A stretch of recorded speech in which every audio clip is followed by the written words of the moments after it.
Welcome to the House of Splain with me, Ben Baker. Oh, and me, John Matthews. And we've been looking at various bits of British summertime fun. As spoilers, there wasn't a right lot of it. it was thin gruel when we were growing up, certainly, in the days before the PlayStation 2 and the PlayStation 3. 3, yeah, that's the one, yeah. Kids today don't know they're born, quite frankly. No, they do, because they've got constant monitors around them at all times telling them their very life essence is firing along, to the grave. You tell a kid today that you watched Why Don't You at 9:30 in the morning, then you had nothing else to do until the Sooty show came on at 4:15, and you just had to wander around the streets aimlessly throughout the entire summer holidays. They wouldn't believe you. They wouldn't credit it. They'd phone some sort of authority, probably, as well, which, would be fair enough. I mean, we're not going to be those people who are like, oh, it were all better in my day. No, it wasn't. As John said, there was a lot of hanging about. I remember the corned beef of my childhood, and I hated it. But that's it. That's where we try to go with House of Splain stuff. A kind of nostalgia, but not too fawningly Facebook post about it. Your nan shares. But yeah, we're going to look at something which always seemed an exciting part of, certainly when we were growing up as kids. And that is the Radio 1 Roadshow. Or just radio roadshows in general. But the Radio 1 Roadshow was the biggie, wasn't it? Certainly was. I mean, what time was it broadcast? Was it noon or was it like 11:30 or something? It sort of moved about. I mean, I found the information from the very first one. Okay. Which it was in July 1973. And it was on at 5 p.m. at that point. Right, okay, well, I suppose... With Alan Freeman. But yeah, generally it moved back to sort of 11, 12-ish. I think that was the general... I remember it sort of being 11, 11:30. It's just that the point is, you're out in the car of your summer holidays, and it was always sunny in the 80s, of course, as we all remember. and the Radio 1 Roadshow in the car with this screaming and the DJs trying to make themselves heard over the noise, and it sounded the most exciting event you could ever imagine in your entire life. Yes, this is where basically pop culture was converging for that day. A different place in the roadshow schedule every day with all the latest pop acts and celebrities, and they were always firing T-shirts out at people, and just seemed like the most excitement that could be possible with a spiral hat on. And that's no idle boast, ladies and gentlemen. No.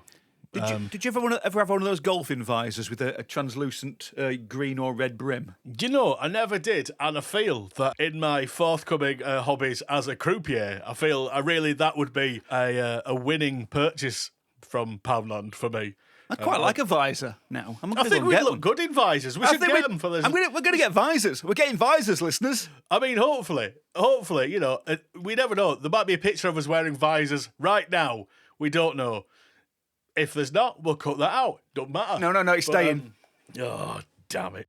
But yeah, the Radio 1 Roadshow, just like this 1 to 2 hour, as cheesy and light entertainment as radio got. And as such, it sort of became a little bit old-fashioned later on, sort of as it hit the 90s. And it was later replaced by, was it One Big Weekend? Essentially, Radio 1 had launched in 1967, and the controller, Johnny Beerling, had realised that the local radio stations were getting much more engagement in the local community than they were. People were seeing Radio 1 as being a London station that they weren't listening to. And he'd been on holiday, Johnny, in the south of France, and he'd seen Radio Monte Carlo broadcasting to campers in the south of France, and he wanted to replicate that in the UK. So he employed the mysterious Tony Miles and his brother John to build a sort of a rig for it. Now, Tony Miles went on to become Smiley Miley. Oh, right, yes. Immediately, the Proustian Rush for many people listening to this, I imagine, will have gone, oh, yeah, obviously, because he was a radio character, didn't he? He became not a DJ, but somebody who was always there as a sidekick to DJs, but only on the outside broadcasts. I often thought, Smiley Miley was sort of an honorific title that they'd give to many people, many Smiley Mileys, or Smiley's Miley, if you will. But it turns out there was simply one Smiley Miley, and that's Tony Miles. There's only one Smiley Miley. That's what we used to shout down the terraces. It is. Can I point out before anyone, I reckon somebody's already halfway through commenting saying Johnny Beeling was not controller of Radio 1 until 1985. We know, it's a shorthand, but as I've had to put this in, it's now got much longer. So please delete your comment. And right, Ben is fantastic with huge muscles and would look smashing down the beach listening to Radio 1 with the sand in his toes. Whereas I will be having sand kicked in my face for making such a confusing contribution to the podcast. I mean, is it out new? Is it out new? It is not. John Matthews, a confusing contribution to pop culture. that should be on your Wikipedia page. Interestingly, the Miles brothers were approached by the BBC in '73 to provide a vehicle for the Roadshow because they'd used a truck by Adge Cutler and the Wurzels, who John Miles was managing at the time. When we were growing up and we saw the pictures and stuff, it looked slick. You know, it looked really exciting, and there was like TV. In 1984 there was actual TV series on Saturday nights, which was like, here's what happened at this week's Roadshow, and it looked cool and busy, exciting. But from what I've read, it was proper a bodge job at the start, just whatever they could get together. Smiley Miley, as it were, took on the role of selling merchandise during the first year. They paid him £5 a day. And in 1974, the brothers struck an exclusive deal to sort of Miles Brothers merchandise to supply and sell all Roadshow merchandise. Smiley Miley continuing to work on that for 20 years and making, one understands, a lot of money.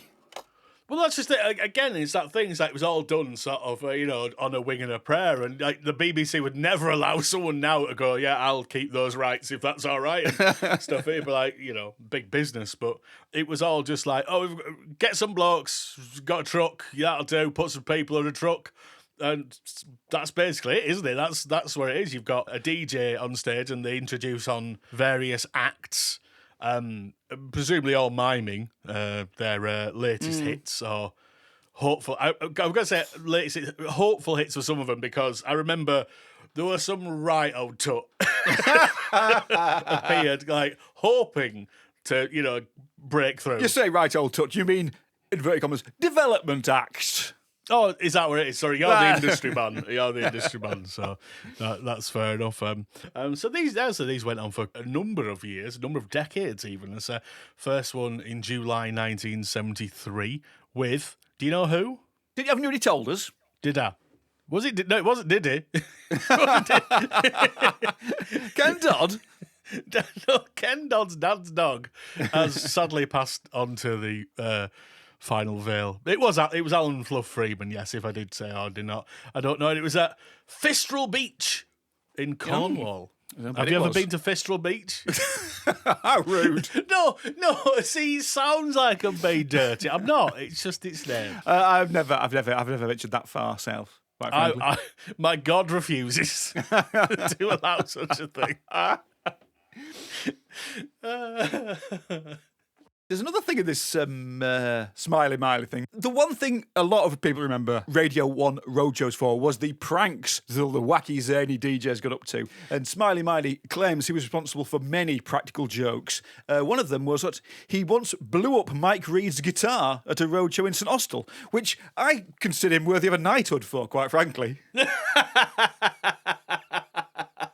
If only he hadn't been holding it. If his hands had gone as well, then that would have been really professional. But yeah, you heard loads of stories like that, didn't you? Apple pie beds and all sorts of schoolboy pranks the DJs had pulled each other whilst away on tour, at various coastal locations.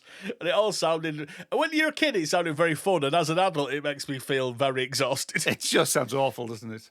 The reason the Smiley Miley interview emerged was in 2018 he'd bought back one of the trucks and was going to plan on taking it round the nation again with the aforementioned Mike Reed and his radio station United DJs. Whether indeed he did that or not, I don't know.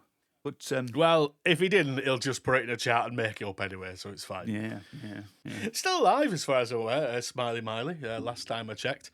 Obviously, if this goes out in the future and he's not alive, he won't us. We didn't do it. Yeah, he's still posting on Twitter, most recently being an April Fool's joke about having the next Heritage DJs roadshow out in the middle of the North Sea on a sandbank. I mean, I won't mind that. Put Mike Reed in the middle of the North Sea.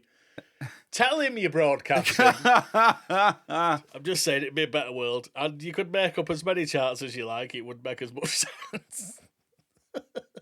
Oh, dear. So, yeah, we asked you lot out there for your roadshow memories. And we were expecting one or two, but we got an absolute avalanche of remembrances of roadshow past, as I believe Sartre once wrote.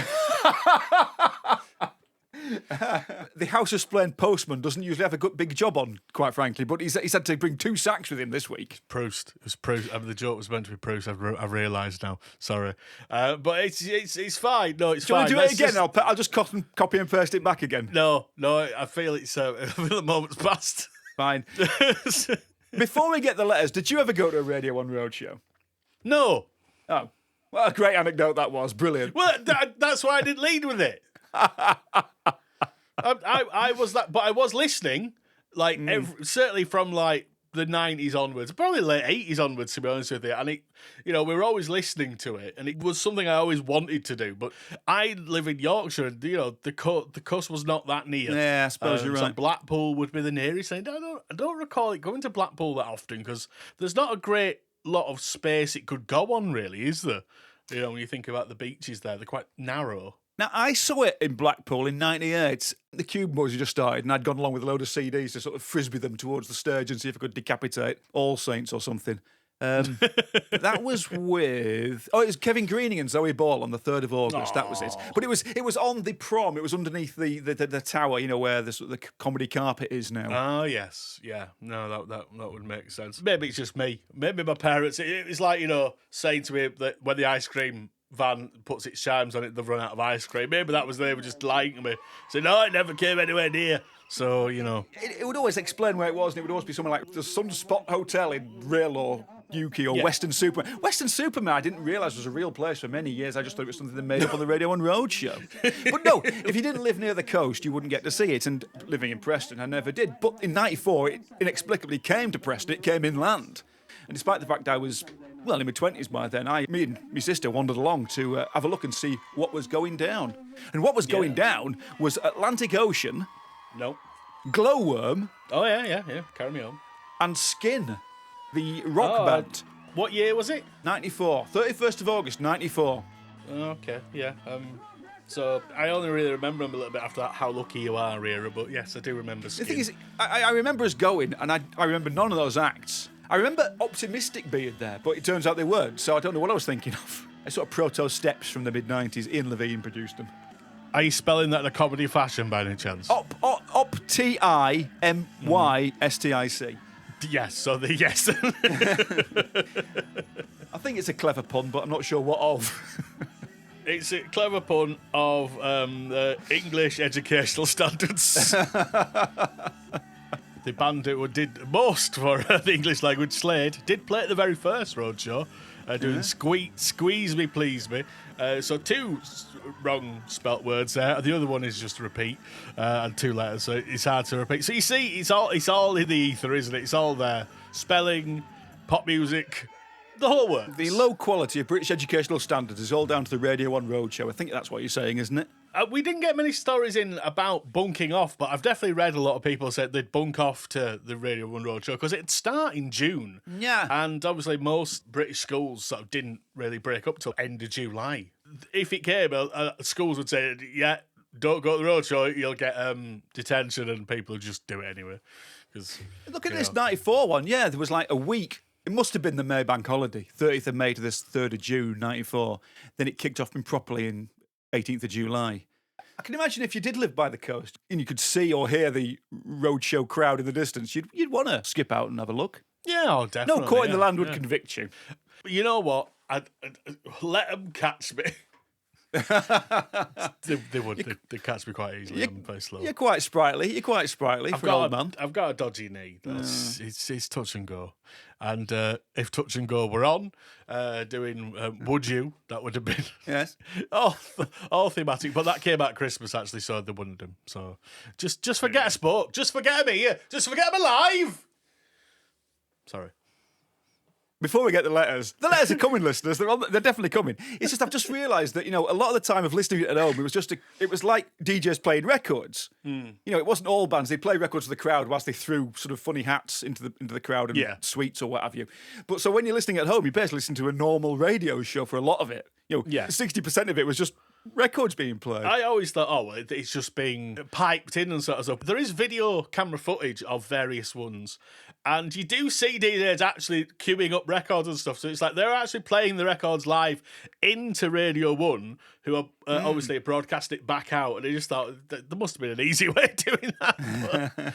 But, it still fascinates me when you think about the fallibility of vinyl, how, skipping record or what have you. It was just like it could happen at any point.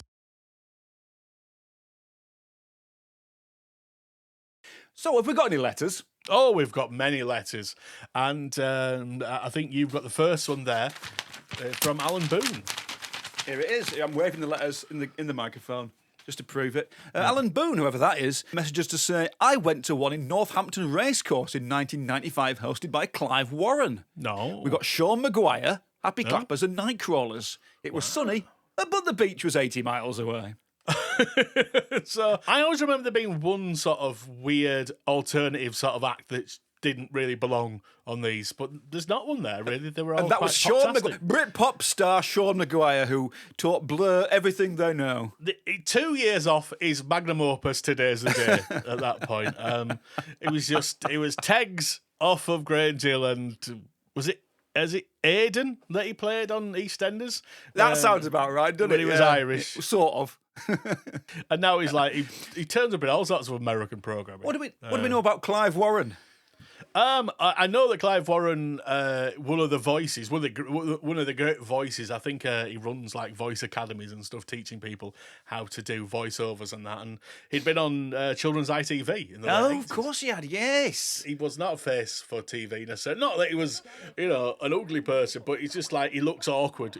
You can tell he's someone who prefers to be behind the microphone, and he's a very good voiceover person. And if you don't remember Clive Warren, you know his voice, I guarantee.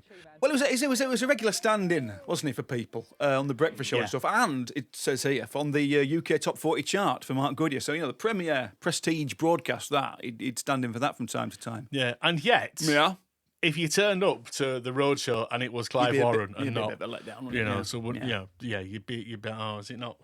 Could it not be Mayo or, Evans or something? But no. But he's a good. I believe the phrase is a safe pair of hands. I've got the next one here from Will at truxton.bsky.social. Okay. They attended 2 on Blackpool seafront, 1 on the actual beach hosted by Gary Davis. They've added the but we all would have done anyway because it's the no. And a PA from Wright Said Fred. Then a subsequent one on the prom, and all I remember from that is Philip Schofield performing Any Dream from Joseph. Oh, very sorry. Very sorry if you've really looked out there.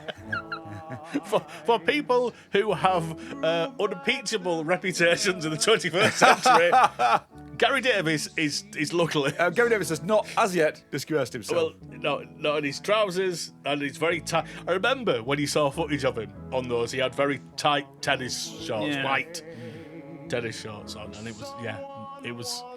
There was naught left to imagine. You know what? You could see what he had for dinner. Why? Was he shitting all over the place? Well, yes, he was. He did have dysentery, but that's just separate. It's just separate, That's why they called him Gary Davis, because Gary Davis, he shat everywhere. It's Gary Davis. Oh, Gary Davis. Say what you like about Philip Schofield. But he could sing. Is that a space for people to do so? He was very good at singing. He enunciated it remarkably well. He pronounced his words very well when he sang Any Dream from Joseph. And should I return? Yes, The beginning. The beginning, yes. Yes, that's the light is dimming. and other words. They'll be honest. The copyright lawyers will be honest.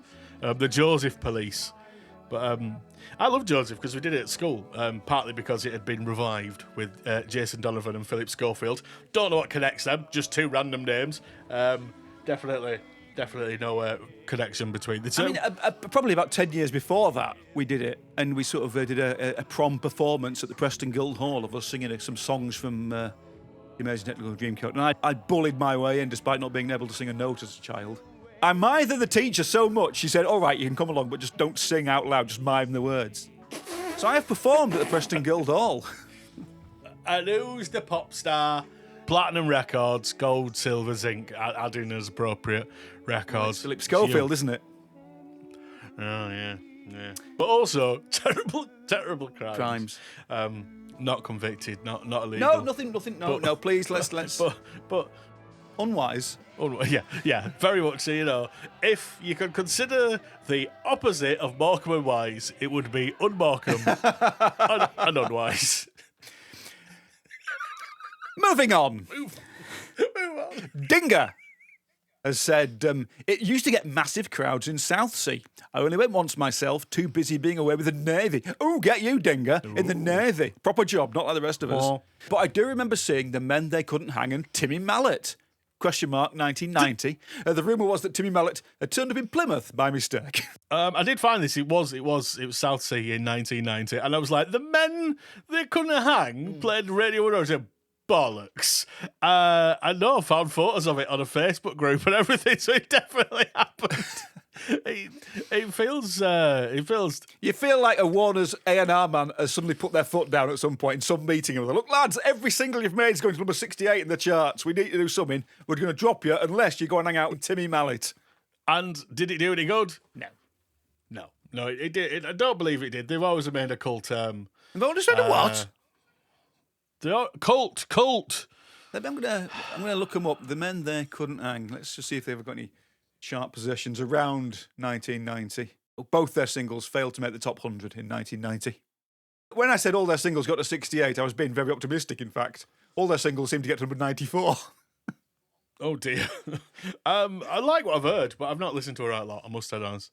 But bear in mind, like, you've got Timmy Mallet on there, who in 1990 did have one of the biggest number ones of the year. Yeah.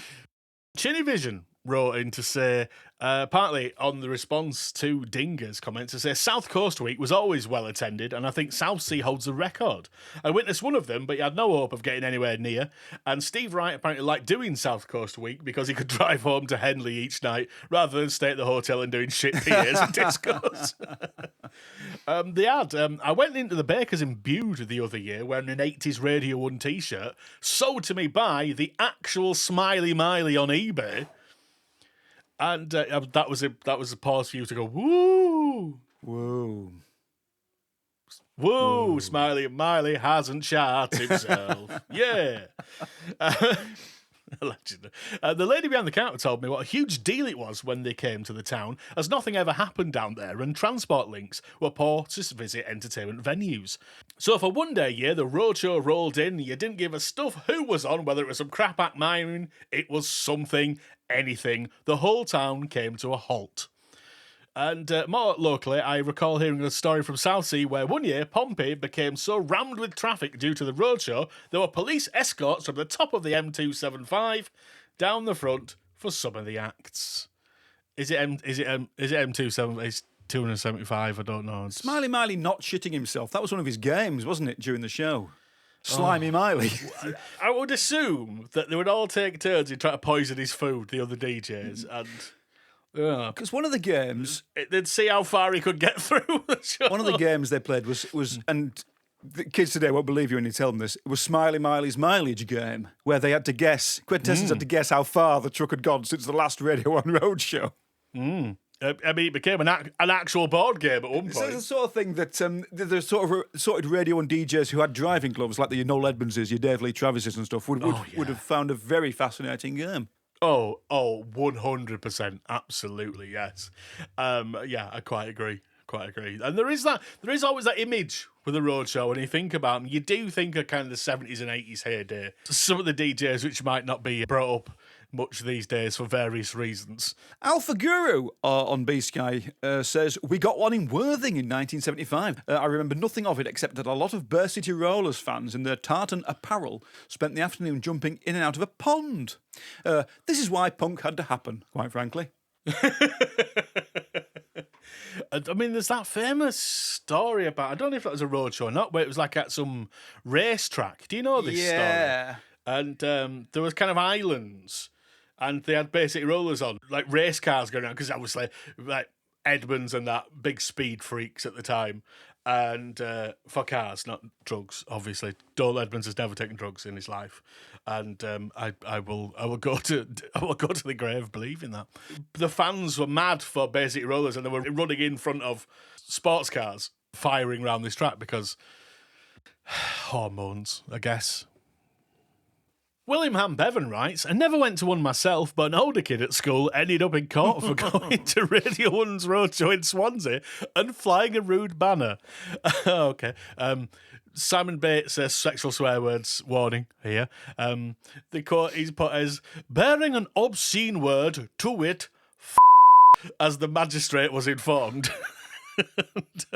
A few of the girls from my year went along to offer support and got chucked out for sniggering. I haven't been able to find any evidence. I mean, I don't disbelieve William Bevan in any way. I've not found official court reports of this, sadly, in my browsing.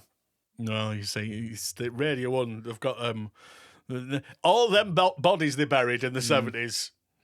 Coffee Monster, our favourite listener, says, I did go. I think mine was Who Gary Davis. There was about 100 people tops there. Jason Donovan performed. Heart symbol. So, I don't know. I wonder if this was the same one. Chris Gomm wrote in, say they saw it at Eastbourne, which was also featuring Jason Donovan. Although it says it was presented by Pip Schofield. So, you know, Donovan was just doing the rounds, clearly. And he sang Too Many Broken Hearts. Trevor and Simon were there. Can't remember much else about it now, but it was good fun at the time. I mean, that was absolute peak Roadshow era, 89. That would have been rammed, wouldn't it? And once again, I can't see any connection between Philip Schofield and Jason Donovan. I wonder if they even met. I very much doubt it. Yeah, very much doubt it. Probably not. Richard Shaw Wright writes, completely threw one of my horse racing colleagues by talking about the first time I'd been to a track, York, summer of 1990. Any winners? Said the colleague. No, it was the Radio 1 Roadshow. Mike Reid hitting tennis balls out into the crowd, no idea who the act was, and Adrian Just making no impression on him whatsoever. But he's also, this is interesting, locally he saw a Magic 828 one for charity at the Riding Centre in Wakefield, featuring Black Lace and Phyllis Pierce. Off of Garrett. Yeah! Oh, Percy. Oh, Percy. Yeah. Oh, Percy. Oh, Black Lace. Is it the version with one of the nonces in? No, it's the one who merely got done for tax avoidance. Is that it? That's it. Yeah, good. He says, Richard also says, we took a French exchange student to York and knows what they made of it and also why he was staying with us in the first place. Do you know what I mean? Yeah. It's those things you don't question as a child, isn't it? Yeah, absolutely. Would Mike Reid have been hitting tennis balls into the crowd in 1990? I suspect this may have been a couple of years previous to that. I mean, there is the Wikipedia page of you're right. Who did what year? 1990. Yeah. Mike Reid and Adrian Just did several. They did Dumfries. They were doing weekend ones. Oh, they were. Interesting. That's interesting. Yeah. So Knaves Mere York, which is the one that Richard went to. They did the BBC exhibition, St Helens Show in Merseyside.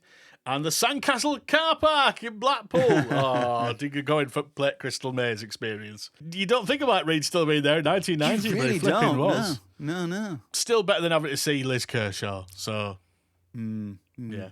Let's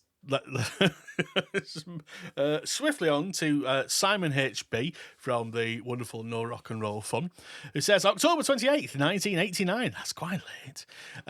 Hanging around Harlow waiting for a gig, I stumbled upon the local hospital radio roadshow from the town centre. The presenter was so short of things to talk about, he did a couple of minutes reading out the office from the gasboard shop window.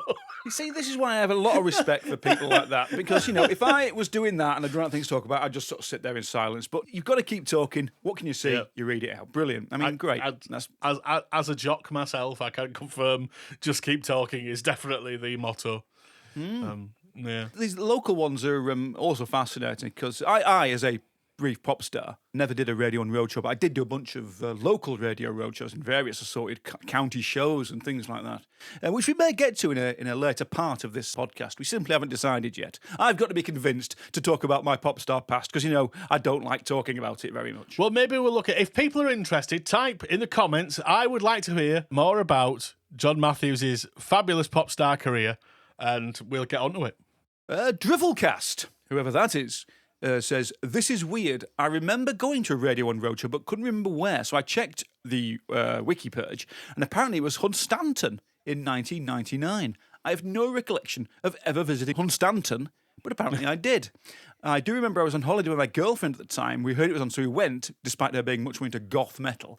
The host was Moyles, and his main memories of him, Comedy Dave and Studio Stooge Melinda playing a Guess the Gargled song game, and not much else. That's interesting because I remember this being on air. Okay. Because when Moyles came out, he did to the tune of Delilah, hoo hoo ha Hunstanton, and I'd never heard of Hunstanton before, and so every time I see the name Hunstanton, that is in my head. So weirdly, I do remember this being on the radio. I was just going to look. What year did you say this was? 1999. 99. 911 and Hepburn were on. Yes, as it goes on to say, as we hit the beach, warm-up act Frigid Vinegar were playing their hit Dogmanaut 2000. Oh. Do I remember that? Which I love. I not only do I remember it, I still have it on CD single. It is a fantastic record. Do I remember it? It's a year 2000. Is there anyone out there? If you're from another planet, put your hands in the air, say yeah. It's based on, it's not unusual sample. Oh. It's brilliant. Should have been a massive hit. It wasn't. The next act were recent Top of the Pop Stars Hepburn, who took the stage and shouted, "Hey, Hunstanton, I quit," to silence from the crowd. No. I don't. I quit. It's great. Ben were fine. They were all right. Yeah. Bugs was better. Not the series. Bugs on the windshield. Windshield. Yeah. So it's great. The interesting thing about that is, and this is interesting, I've also been to Hunstanton many times, and I can't remember a single thing about it either, which is very weird. Where is it? It's in Norfolk, sort of up from King's Lynn, on the Wash. Right. My mother and father had some friends who lived near there, so I've been to Hunstanton 4 or 5 times, as days out, but I can't remember anything, single thing about it. And if anyone from that area is thinking, oh, he's very disrespectful, Ben Baker, for saying he doesn't know what it is, well, do you know where Silsden is? I once looked at a Fiat X19 in Silsden. Did you buy it? No, I decided not to. Probably for the best. Anyway, have we got any more? Dan from Dan and the Wibble sends us a missive, if you will, saying, I definitely went to see it once in Great Yarmouth in the early 90s and remember nothing of it. This is a good start to an anecdote. Fabulous. Which rules out it being when Steve Wright did it and probably means it was goodie bags. They made more of Smiley Miley having a giant truck of tat to sell than having a van that year.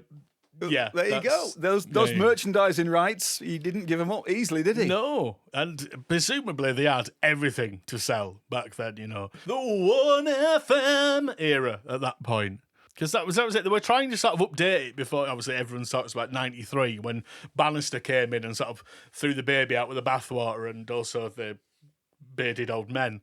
But they'd already been sort of trying to update it a few years before that. To some success, I feel, bringing in some good people like Mark Radcliffe, for example. But but the roadshows continued sporadically rather than regularly throughout the 90s. I mean, Chris Evans sort of revived them a little bit. He went to Driffield once after he'd slagged off Driffield on his radio show, so they all went out to make amends.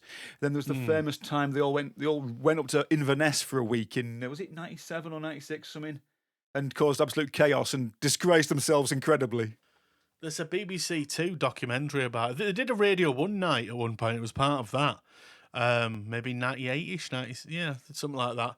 And I haven't seen it since then, and I imagine it has not held up particularly well in terms of attitudes, shall we say. Chris Evans was at his most up his arse, and if you remember how up his own arse Chris was, this being the most up his own arse was quite incredible.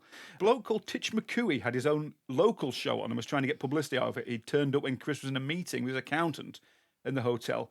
Titch McCooey turns up with a photographer to try and sell out to Chris, who told him where to get off. Chris then went on air the next day and slagged him off in a very aggressive way. Something like, "You're a tin pot nobody. I could buy you tomorrow. My researcher earns more than you." A really vicious attack. It was patronising, offensive. This is Matthew Bannister speaking, by the way, not me. Yeah. Really patronising, offensive, and nasty. We had an argument about that. Chris had every right to slag this guy off, but not in the way he did, suggesting he was worse than a dustbin at Chris's heel. They all basically disgraced themselves. Yeah, but not in the way that Gary Davis did in his shorts. No. Different kind. No, I was reading that from The Nation's Favourite, the excellent book by Simon Garfield, because I'd assumed there was loads of stuff in here about radio and roadshows, but there isn't, sadly. But I still recommend you go and buy a copy if you've never read it. Oh, it's one of my favourite books of all time. Genuinely, I've read it many, many times, and I would love to have read more. I wish it was double the length, and it still wouldn't be enough. But not now. I don't want it to go up to now because I don't know anyone is, and I feel old. My bones hurt. Paul G attended a rather dreary one held by our local BBC station on our Market Square during Market Day. It was just their DJ interviewing a few local people whilst having to contend with the loud music coming from the nearby stall that specialised in country music tapes. Oh, I remember those from like when I used to go to Blackpool and there used to be the little covered markets there, and you'd hear those really cheap sounding like country, Irish music, country music, or combined, you know. And he'd be like, you wouldn't hear it anywhere else except on those little covered markets. Gareth Hirons writes, Radio 1's Roadshow came to Bedford. Opus 3, 2/3. Ooh. That's 2WO third 3. Yeah. And Stiltskin Mind. Mark Goodyear presenting, and I've just found out it was the 1st of June 1994. Of a vague memory of the BBC News being cheered at, but not what story. Also, Ken Livingston was there. For reasons unknown. Well, I feel you should go into the news archive and find out what they were cheering at. I mean, it's not going to be out good, is it? I mean, hold on, let me... So I'll have to look for the 2nd of June, won't I? Oh, yeah, I suppose you will, yeah. Because that's how newspapers work, traditionally. Whilst he's looking that up, listeners, I'll just say that 2/3 were also a great band. If you haven't heard their single, I Want the World, it's fantastic. Stiltskin, of course, were terrible. Stiltskin were the band from the Levi's advert. It was essentially a band called, was it Mark Lawler? Pete Lawler. But he was like an advertising jingle writer, and he wrote this song, and they built a fake band around him just to do it on top of the pops. Where's the bloke who ended up in... Yeah, the bloke they employed was Ray somebody, wasn't it? And he ended up in Genesis. Genesis, wasn't it? Where that weird brief period... Congo. Yeah. No, was it 97, something like that? Very weird, that. I mean, fair play to him. He did his best, but you're on a hiding to nothing, really. Especially with sort of, material like they had. Looking at the front cover of the Daily Mirror. Yes. Thursday, June the 2nd, 1994. Yeah. It's presumably tragic fans could have been saved. Oh. No, probably not that one. Or maybe it's Gordon Brown, Why I Won't Run for Leader. Hooray!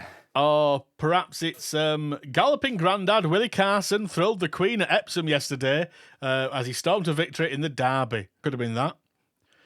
Or it could have been Pop Star Chris and the Teenage Nanny. Now, when I say Pop Star Chris to you, who do you think that might be? Chris Rea? Chris Difford? Chris Lowe, even? You know what? That would be interesting, wouldn't it? No, it is the pop star Christerberg. Oh, yes, that does make sense now. Not really, is he? He's not really. No, but he does have form for trying it on with nannies, doesn't he? Well, this was it. This is where the form originated, shall we say? This is where it was apparently. But he's still with his wife, who. Do you want me to read what he says? Not especially, but you're going to know, aren't you? He reportedly turned to blonde Marisa Morgan, 19, after his 38-year-old wife Diane recovered from a near-fatal horse riding accident last summer. Right. Chris is reported to have said, I went through such a terrible time and Marisa was there for me. And a fanny, presumably. If it was around on Family Fortunes and it was things you associate with Christerberg, it would be eyebrows, terrible songs, and f***ing nannies. I'm not sure in which order. I mean, it would, and also his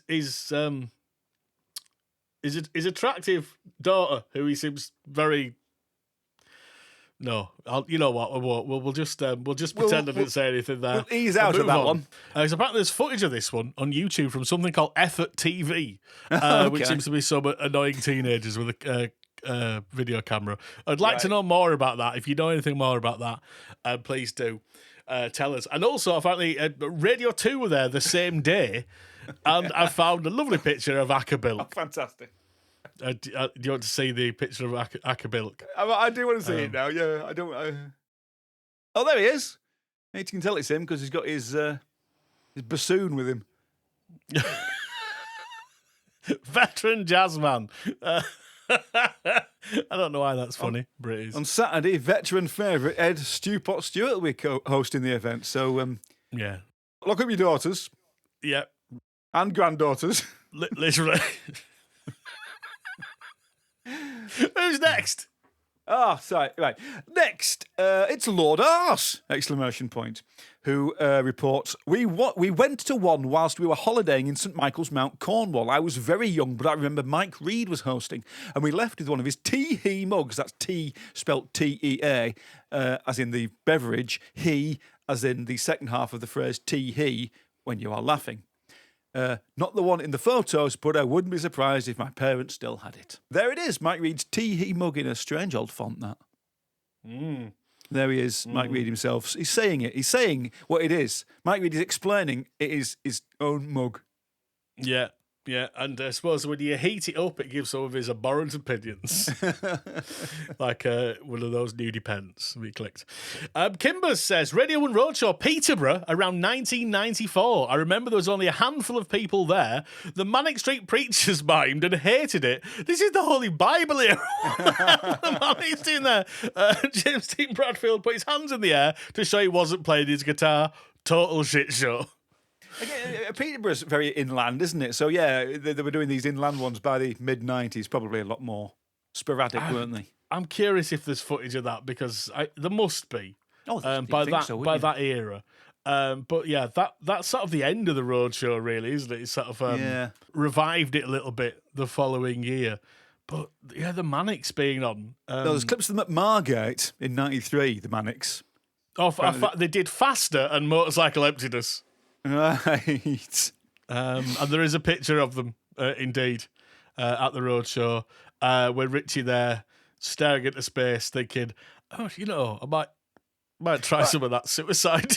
I tell you what, they did Great Yarmouth in '92 as well. So they were roadshow regulars by then. Right.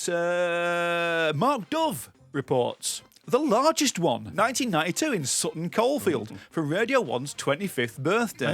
Can't recall anything specific about it, but good weather and a huge turnout. I mean, I had a huge turnout before we recorded because it's the best way. You don't want to be going halfway through. That was, I believe, there was a Status Quo played as part of it, and I think so, wouldn't you? They brought it out as an album. Oh, right, okay. I'm sorry, is it like a party in the park thing? I remember the 25th birthday. I remember buying a bunch of sort of publications and things, and it was like you can't even imagine 25 years of a pop radio station. The things that was from 25 years previously in these magazines were stuff like from the Jurassic Age. But yeah, apparently over 100,000 people turned up to Sutton Park in Birmingham, and Jason Donovan was also there.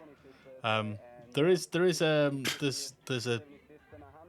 a program about it on YouTube, so there might be some footage here right now.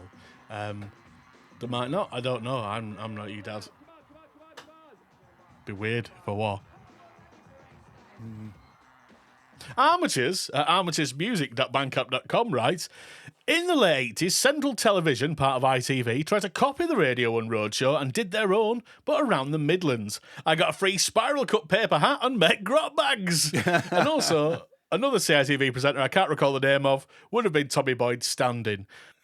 Doc Wallace, not a Radio 1 one, but I was cajoled into one for a local station because it was a mate running it. If you've ever seen The Services, Peter Kay's first Channel 4 show, it was spot on accurate. Trestle turbo with a turntable on, station merch in the car boot, the lot. Marvellous. Oh, that is... We've done a few local radio roadshows in here, but if you've got more specific about local ones, let us know. We might do a follow-up episode. And I can talk about the Barn Dance Boys. Yes, we can. Tell us now. Type in the comments. We want Barn Dance Boys. Do it all in capitals so we know you're serious. I'll put a picture in. I'll put that picture in of us next to the toilets to tease people, because if people see that picture, they won't be able to turn off. Next to the toilets, the Barn Dance Boys story. It's coming if you want it, ladies and gentlemen. And we've got one final comment. Oh, thank God for that. I hope it's a good one. Which, I'm not sure it's specifically Roadshow themed, but says, from Hunstanton. Right. Met Mike Reid in a Tesco once, and he was a Stick that in. Thanks. Bleep that. I mean, bleep the words Mike Reid. So don't let people know it. Oh, well, that was fun. That was a lot of fun. I really enjoyed it. Thank you so much to everyone who sent in a missive for that little jaunt through Roadshow memories. And I say, if you've got any more local Roadshow ones, they don't have to be summer at all, because, I was looking through the newspaper archive and I found one that was like a job centre Roadshow, and it's like, that. No, you can't put Roadshow in. It's like, make it sound good. You get a spiral paper hat and to work in McDonald's. That is, it's unique, you can't deny. And we'll talk about some of John's appearances at these kind of things as well. If you want it, let us know what you want. We are the listing podcast. Pardon? Who said that? Humour. Did they have a catchphrase at the Radio 1 Roadshow? I'm in pieces for bits and pieces. Oh, we didn't even mention bits and pieces. They did. Oh, we're going to have to come back and do another one. Next time. We'll cover bits and pieces. Goodbye, everybody. Goodbye.